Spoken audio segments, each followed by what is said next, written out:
আসসালামু আলাইকুম। আমি উম্মে ফাতিহা। আমি আমি পাঁচটি ফুলের নাম বলবো। শাপলা, গোলাপ, গাঁদা, জবা, রজনীগন্ধা। আমি আমি পাঁচটি ফলের নাম বলবো। কাঁঠাল, আম, কলা, কমলা, পেয়ারা। আমি পাঁচটি মাছের নাম বলবো।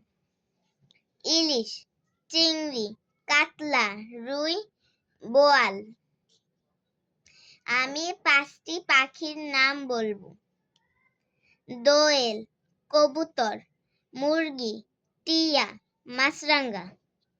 আমি পাঁচটি পশুর নাম বলবো।